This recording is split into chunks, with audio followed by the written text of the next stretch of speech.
கிறிஸ்துவில் பிரியமானவர்களே, ஆண்டவராகிய இயேசு கிறிஸ்துவின் நாமத்திலே உங்கள் யாவரையும் வாழ்த்தி ஆசீர்வதிக்கிறேன்.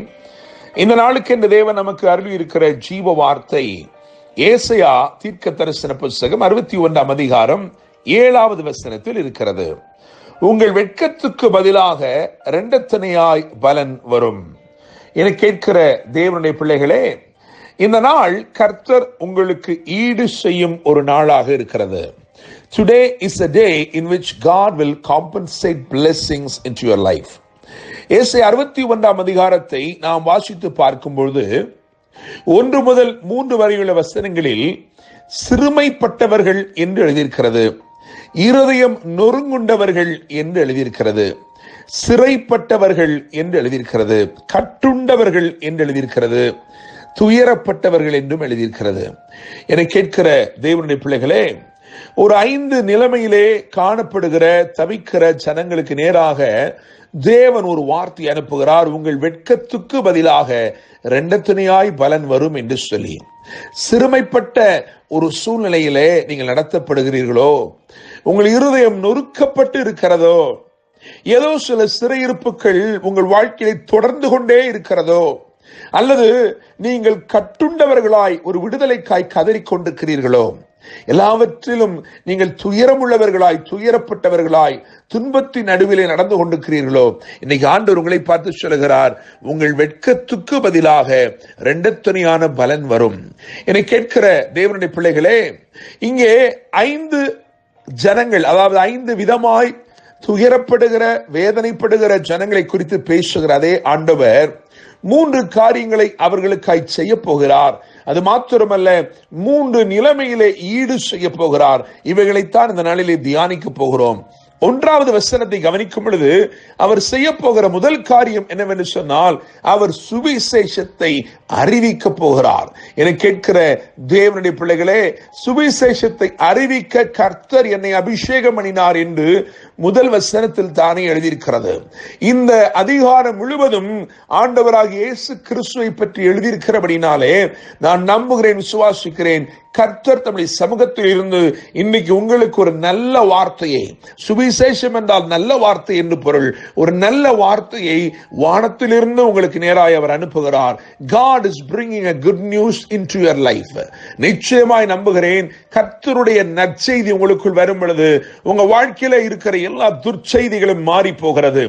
2வதாக 3வது வசனத்தின்படி அவர் உங்கள் வாழ்க்கையை சீர்படுத்த விரும்புகிறார். God is bringing everything back into order. God brings you to a perfect order.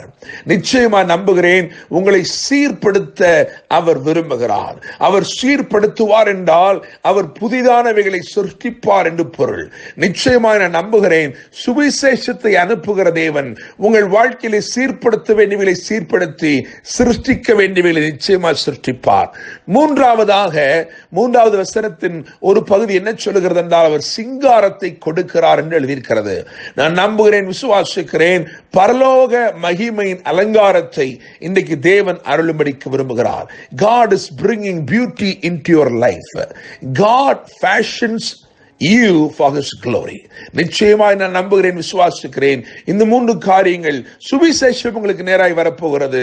சீர்படுத்த போகிறார், சிங்காரத்தை கொடுக்க போகிறார். என கேட்கிற தேவனுடைய பிள்ளைகளே, 5 விதத்திலே நீங்கள் துயரப்பட்டு, நீங்கள் நொறுக்கப்பட்டு, சிறைப்பட்டு, கட்டுண்டு கிடந்தீர்கள். ஆனால் கர்த்தர் இன்றைக்கு இப்படிப்பட்ட வார்த்தையை உங்களுக்கு நேராக அனுப்புகிறார். மாத்திரமல்ல, ஈடு செய்யும் தேவன்.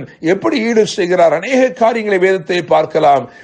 1க்கும் மேற்பட்ட காரியங்கள் இந்த அதிகாரத்தில் தானே சொல்லப்பட்டிருக்கிறது. ஆனாலும் நான் ஒரு 3 காரியங்களை மாத்திரம் உங்களுக்கு முன்பதாக வைக்கிறேன். முதலாவதாக, சாம்பலுக்கு பதில் சிங்காரம் என்று எழுதியிருக்கிறது. 3வது வசனத்தை கவனிக்கும் பொழுது சாம்பலுக்கு பதிலாக சிங்காரம். சாம்பல் என்று சொன்னால் முடிந்து போன ஒன்று. என்னை கேட்கிற தேவனுடைய பிள்ளைகளே, முடிந்து போன காரியங்கள் உங்கள் வாழ்க்கையில அவ்வளவுதான் என்று நீங்கள் நினைக்கிறீர்களே, அந்த முடிந்தவைகளுக்கு பதிலாக மகிமையின் அலங்காரத்தை கர்த்தர் இன்னைக்கு கொண்டு வருகிறார். முதலாவது, அவர் ஈடு செய்ய போகிற எல்லை, உங்க வாழ்க்கையில எதெல்லாம் முடிந்து போனது என்று சொல்லுகிறீர்களோ, ஐயோ இது முடிந்து விட்டது என்று சொல்லுகிறீர்களோ, அந்த முடிவுக்கு பதில் ஒரு மகிமையின் அலங்காரத்தை கர்த்தர் கொண்டு வரப்போகிறார். 2வதாக, லெச்சைக்கு பதிலாக இரட்டிப்பான நன்மை. லெச்சை என்ற சொல் வெட்கத்திலும் கீழானதா இருக்கிறது. லெச்சை அடைந்து தலைகுனிந்து வெட்கி நாணி நின்ற காரியங்கள் இருக்கிறதே, அவைகளிலே கர்த்தர் சொல்லுகிறார் இரட்டிப்பான நன்மை. எனவே முடிவுக்கு பதில் மகிமின் அலங்காரம், லெச்சைக்கு பதில் இரட்டிப்பான நன்மை. அது மாத்திரமல்ல, துயரத்துக்கு பதிலாக ஒரு தைலம் கொடுக்கிறாராம். அது ஆனந்த தைலமாய் இருக்கிறது. அது உங்களுக்குள்ளே துதிப்பாடல்களை பிறப்பிக்கிறது.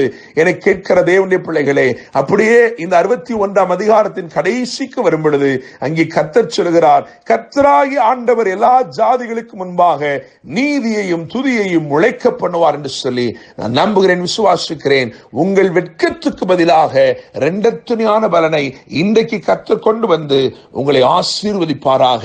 என்று அன்புடன் pastor Daniel Moses. God bless you.